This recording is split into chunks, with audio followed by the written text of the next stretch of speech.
네, 오늘은 주간 증시 전망으로 시작해 보겠습니다. 이번 주는 미 대선과 연준 FOMC 등 초대형 이벤트가 예정돼 있어 변동성이 어느 때보다 클 것 같은데요. 어떤 투자 전략이 필요할지 홍춘욱 프리즘 투자자문 대표 모시고 자세한 얘기 들어보겠습니다. 대표님 어서 오세요. 네, 안녕하세요. 오랜만입니다. 네, 오랜만입니다. 자, 이번 주 정말 초대형 이벤트, 굵직한 이벤트가 있습니다. FOMC가 있고 그에 앞서서 미 대선 하루밖에 남지 않았는데 지난 주말 우리가 미국 경제 동향을 좀 봐야 되는데 중요한 지표 10월 고용 지표가 조금 안 좋게 나온 것 같아요. 이 연준 금리 결정 회의가 이번 주인데 어떤 영향을 주게 될까요? 0.25% 금리 인하 가능성이 높지 않나 예. 생각합니다. 일단 미국 고용 지표가 너무 잘 안 나와서 근데 물론 이게 이제 허리케인이랑 보잉의 파업 뭐 이런 여러 가지 요인들이 직접적으로 작용을 했기 때문이라고 보여지긴 합니다만 아무튼 지난달 그러니까 9월 달이나 8월 달 신규 취업자 수에 대해서 하향 조정이 크게 있었거든요. 8, 9월 것도. 예, 네. 그런 걸 생각하면 하향 조정도 컸는데다가 이번 달 지표도 별로 안 좋으니까 아무래도 미연준 입장에서 그냥 금리를 좀 인하하는 게 마음 편한 선택이 될 가능성이 있지 않을까. 그래서 0.25%가 아닐까. 지난달은 이제 0.5였지만 네. 또 0.5가 좀 과했다라는 비판도 있었으니까 0.25 정도로 이렇게 낙착되지 않을까 네. 생각합니다. 고용 지표가 이제 안 좋게 나왔다고 해서 미국 경제가 굉장히 조금 걱정할 정도다. 뭐 이런 우려는 없는 거죠, 그래도. 이게 이제 실업률을 봐야 되는 건데 사실 왜냐하면 저 신규 취업자 수 통계는 그 기업들이 발표를 하는 통계인데 이게 첫 달 설문할 때 예. 그 응답률이 계속 떨어지고 있어요. 이게 무슨 말이냐면 뭐 우리가 한 100군데 설문을 넣으면 네. 한 60군데만 첫 달에 바로 응답을 하는 거죠. 어. 왜 이런 일이 벌어지냐 하면 예. 이제 전환기인 거죠. 전환. 이게 이제 뭐 저희 회사를 생각해 보자라면 저희가 이제 지금 직원을 10명 데리고 있다고 치면 한 명을 지금 뽑는 과정에 있다라면 예. 또는 한 명이 나가는 과정에 있다면 이 사람을 고용돼 있다고 할 거냐 안 할 거냐 이런 것들에 대해서 이제 되게 짚기가 어렵겠죠. 더 나가서 그 사람이 혹시 외국인 이주 노동자라면 뭐 이런 여러 가지 통계상의 어려움들이나 문제들이 있기 때문에 네. 신규 취업자 수 통계가 좀 최근에는 사실 신뢰를 좀 많이 잃었고요. 그래서 실업률을 많이 보는데 또 저 실업률 통계도 사실은 가구에게 3만 가구에게 물어서 하는 통계인데 네. 저것도 그렇게 믿을 수 없어서 최근에는 그래서 예. 신규 실업수당 신청 건수 그러니까 실업수당을 받으러 간 사람들의 숫자가 정말 이게 제대로 된 경제 통계 아니냐. 신규 실업수당 신청 건수. 예, 근데 이제 네. 그것도 허리케인으로 이번에 그래서 예. 급증했다가 지난주는 또 급락했거든요. 근데 이게 이번 통계 미국의 고용 쇼크가 왔는데도 시장이 오히려 올랐잖아요. 미국장 올랐습니다. 주가가. 그게 오른 이유가 결국 신규 실업수당 신청 건수가 지난주에 이제 크게 내린 걸 다 알고 있기 때문에 아주 일시적이었다. 이렇게 좀 판단을 하는 것 같습니다. 네, 그러니까 비농업 부분의 10월 고용자가 아주 극소수로 늘었지만 이거를 뭐 고용 지표가 아주 안 좋다거나 고용 상황이 안 좋다거나 미국 경제 안 좋다 이렇게 해석을 하지 않고 이건 조금 일시적인 거다. 그리고 이렇게 봤다 이거죠. 뭐 그 해고자 수가 그렇게 는 거는 실업수당에 다 나오니까 실업수당 보면 그냥 역사적인 평균보다 훨씬 낮으니까 그냥 다들 이번 달은 그런가 봐. 그리고 넘어간 것 같아요. 네. 네, 그래서 이달 FOMC에서는 뭐 예상한 대로 한 0.25%포인트 낮추는 쪽으로 귀착이 될 것 같다. 여튼 9월에 빅컷, 이번 달에 이제 예정대로 0.25%포인트. 결국 이제 미국의 피벗이라고 하잖아요. 통화정책의 변화, 고금리가 이제 끝나고 금리 인하가 시작됐다. 이럴 때 이제 자산 운용을 어떻게 해야 될까 굉장히 이제 중요해지고 뭔가 이 방향을 좀 제대로 찾기 어려울 텐데 그동안 금리 인하하면 증시를 좀 떠받치는 힘이 되지 않을까 이런 예상들 하는데 이 힘 좀 계속 이어질 것 같습니까? 저는 별로 그건 그렇게 중요한 지표는 아닌 것 같아요. 아, 그래요? 왜 그러냐면 이제 금리를 인하한다라는 건 심리적으로 되게 영향이 큰 거고 예. 사실 지금 미국 경제에서 이제 제일 관심이 많은 건 AI 반도체 관련해서 지금 투자가 엄청나게 이루어지고 있거든요. 인공지능 반도체. 예, 그렇죠. 그래서 각 기업들마다 그 비싸다는 그 엔비디아 칩을 수천 개씩 사잖아요. 예. 이제 그런 식으로 사고 있는 그게 성과로 이어질 것이냐. 성과로 나타날 거냐? 예, 아직은 성과는 아니죠. 예. 성과는 이어지지 않고 이번에 마이크로소프트 실적 발표에 그렇게 관심이 많이 집중됐던 것도 그렇게 투자 많이 하는데 정말 돈 벌고 있냐? 그런데 마이크로소프트는 아니야, 우리 그래도 계속할 거야. 시장을 선점해야 돼. 이렇게 이야기를 하잖아요. 예. 근데 기업 실적은 또 좋은데 투자도 많이 하는 거는 투자자들이 참아주거든요.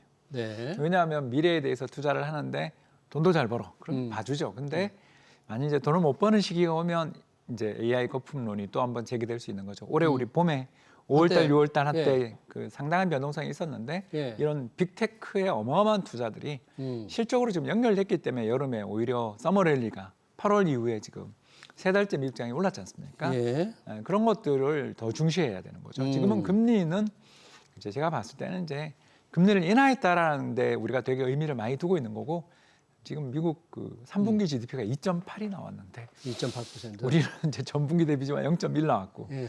그럼 돈이 미국 가는 거고 이 어마어마한 돈들은 다들 인내심이 별로 많지 않은 돈들이니까 예. 왜냐하면 막 무브하는 돈들은 인내심이 많지 않으니까 실적에 대해서 관심이 있는데 일단 지금까지 저희가 보고 있는 각종 선행 변수 지표들의 선행 변수를 보면 나쁘지 않다. 나쁘지 않다. 예, 그래서 뭐 금리를 0.25를 인하하냐, 0.5를 하냐, 아니면 12월 달 동결하냐 이거는 그렇게 지금 금융시장의 입장에서 본다라면 중요하지 않은 그런 변수로 보여집니다. 그러니까 인공지능 반도체 기업의 막대한 이 투자 결과 수익으로 이어지느냐 안 이어지느냐 어떤 중요한 순간 어떤 변곡점이 될 수 있다 그런 얘기인데 그런 전망을 내년에도 계속하기가 좀 쉽지는 않겠네요. 그럼. 근데 이제 내년에 이루어지면 이건 뭐 정말 90년대의 재현인 거죠. 이제 이거 또 한 번에 이제 두 번째 신경제 시대가 오는 거죠. 그러면 그건 정말 어마어마한 건데 이제 지금은 미 연준이 경제 지표 좋으니까 금리 인하를 너무 세게 했나? 그렇지 않습니까? 지금 고용 지표는 별로였지만 나머지 GDP 통계라든가 나머지가 너무 좋으니까 경제 상황이 좋으니까. 미 연준이 이제 금리를 0.2, 0.5를 한 건 너무 과한 거 아니었냐?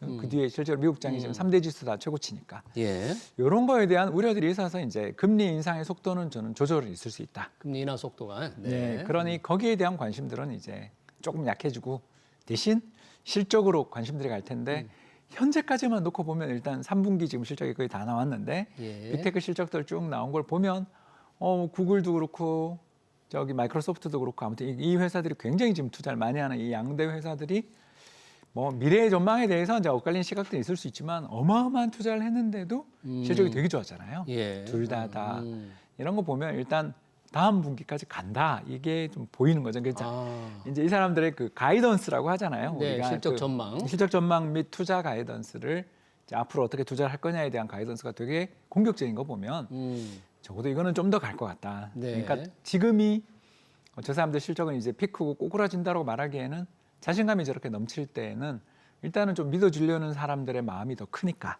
그래서 시장은 좀 더 달려갈 여전히 있다. 그러나 금리 인하 쪽에 있어서는 저는 너무 큰 기대는 하지 않는 게 미국 경제 이렇게 좋은데 여기다 굳이 금리를 해서 버블을 일으킨다라는 그런 지적을 받을 수도 있잖아요. 예. 그렇기 때문에 일단 금리 인하 쪽에 있어서나 앞으로 또 특히 그 발표된 보도문은 좀 매파적일 가능성이 있다. 이렇게 보고 있습니다. 네, 그렇군요. 지금 우리 시장에서는 이 트럼프의 당선 가능성을 조금 높게 보고 거기에 따라서 트럼프 수혜자가 뭐냐, 트럼프가 당선됐을 경우에 어떤 종목이나 자산이 오를까 참 관심이 많은데 트럼프 트레이드가 정말 춤을 추고 있습니다. 이런 현상을 보고 어떻게 생각하십니까? 예, 거기도 투기판이죠. 투기판이다. 예, 그러니까 트럼프라는 사람에 대해서 다 알면서도 모르는 척하는 거다. 그게 무슨 뜻입니까? 예, 그 이 사람이 이제 애플에 대해서 아주 유명한 인터뷰를 했는데요. 예. 애플의 이제 CEO께서 그죠?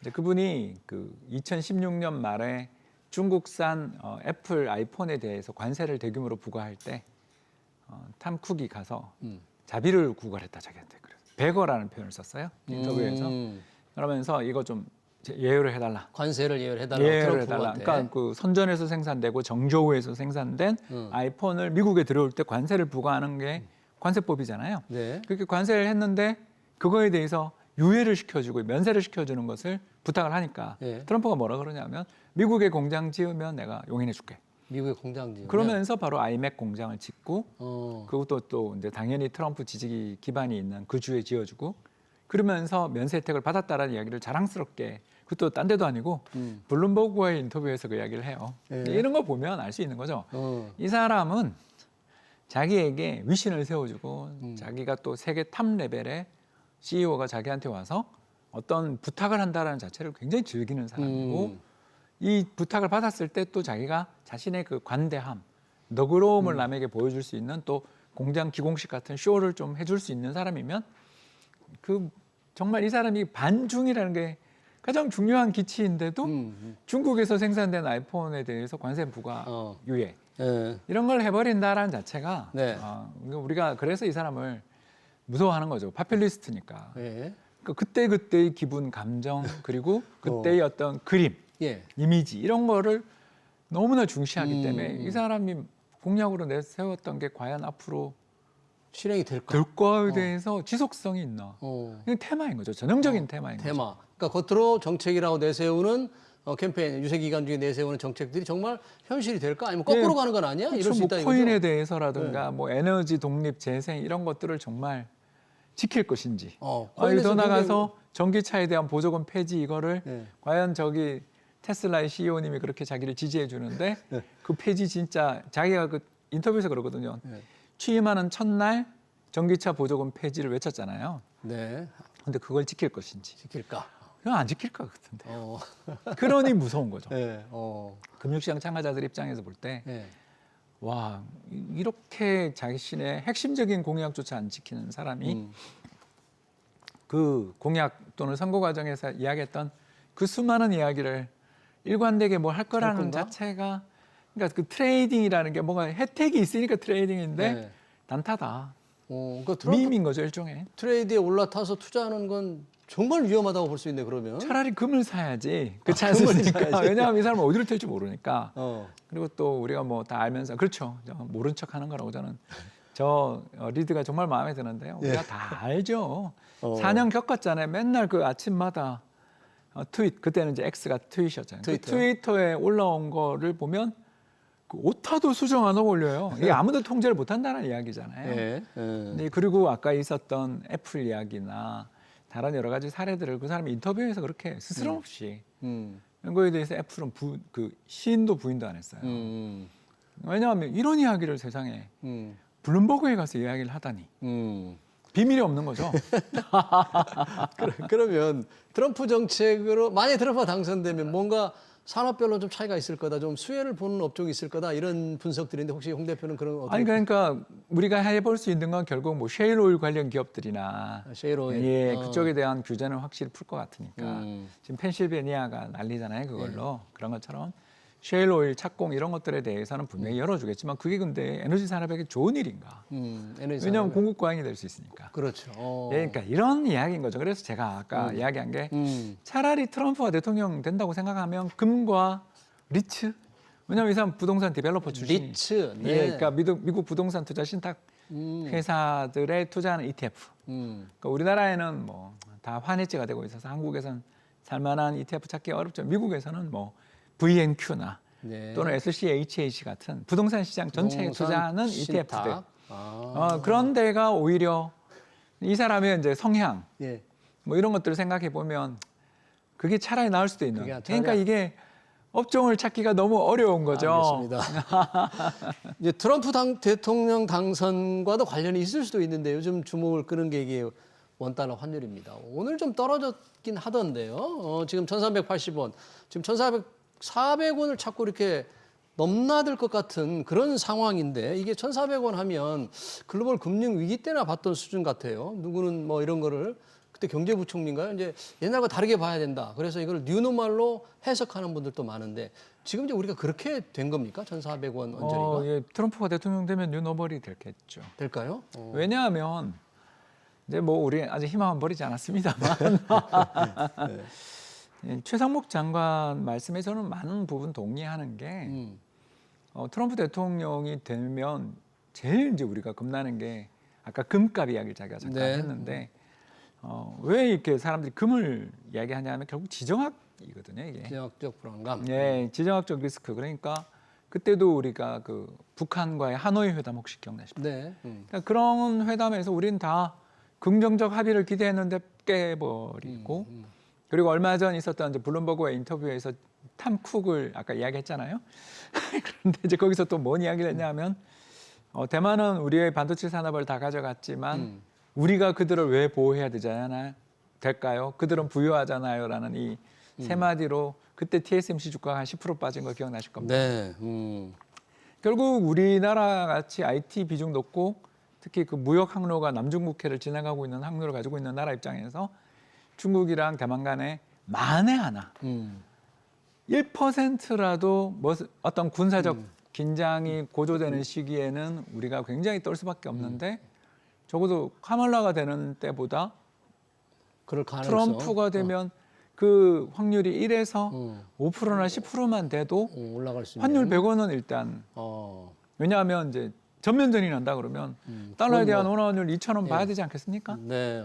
아니, 그건 뭐 최악의 가능성이지만 달러에 대한 원화환율 2,000원을 바라보는데 그 가능성이 예를 들어서 10%만 있다 그래도 100원 오르는 요인은 충분히 생길 수 되는 거죠. 그러니까 우리가 얼마 전 그쵸 저기 차트에 나오는데 네. 1,300원 밑으로 쭉 내려가면서 그때는 다 카말로 된다 그럴 때는 네. 환율 우리 계속 내려갈 줄 알았잖아요. 그런데 그때부터 이제 다시 이제 여론조사에서 각종 스윙 스테이트 특히 이제 그때부터 나왔던 제가 펜실베니아에서 트럼프가 역전했다. 뭐 그 이야기가 나오고 이제 트럼프 셰일 오일 이야기가 나오면서부터 환율이 급등했고 예. 지금 다시 아이오와에서 카말라가 뒤집었다는 말에 저렇게 환율 떨어지는 거 보시면 저 지금 우리나라 환율은 펀더멘탈이 아니라 순전히 이거는 그 진짜 외환이 트럼프 트레이딩이다. 외환이. 예, 개별 종목이 아니라 외환이 트럼프 트레이딩이다라고 말씀을 드릴 수 있겠습니다. 환율 하니까 우리 저 홍 대표께서 달러 스위칭 전략으로 왜 뭐 투자에 성공하셨다 이제 이런 책도 쓰셨잖아요. 이 달러 스위칭 전략이 뭔지 지금은 과연 그럼 어떤 때인지 좀 말씀해 주시겠습니까? 예, 저는 뭐 차익을 실현해서 팔았는데 네. 이제 또 다시 시작해야 될지도 모르겠어요. 아, 다시. 예, 일단 이 전략의 아주 기본은요 저축을 달러로 하는 거예요. 저축을 달러로 한다. 예, 그러니까 외화예금으로 저는 처음을 시작했는데 요새는 이제 좋은 ETF가 되게 많잖아요. 예. 뭐 SOFR, 그 미국의 MMF를 상장시킨 거, 달러 MMF에 투자하는 ETF라든가 달러 선물 ETF도 있고 하니까 네. 그런 다양한 스스로에게 마음이 드는 달러 ETF를 쭉 사는 거예요. 예. 사다가 이제 시장이 2022년 이제 코로나 팬데믹 저기도 환율이 이제 급등하는 게 저 나오는데 예. 코로나 팬데믹 직후에 시장이 좋다가 갑자기 레고랜드 때 급등했던 거 기억나시죠? 그렇죠. 1,450원. 예, 그런 시기가 올 때, 예. 그러니까 금융시장이 새파랗게 질리면서 금융시장이 대폭락할 때, 이런 시기가 올 때 달러를 달러를 팔고. 뭐 예를 들어서 2008년이나 1997년은 부동산이 최고였겠죠.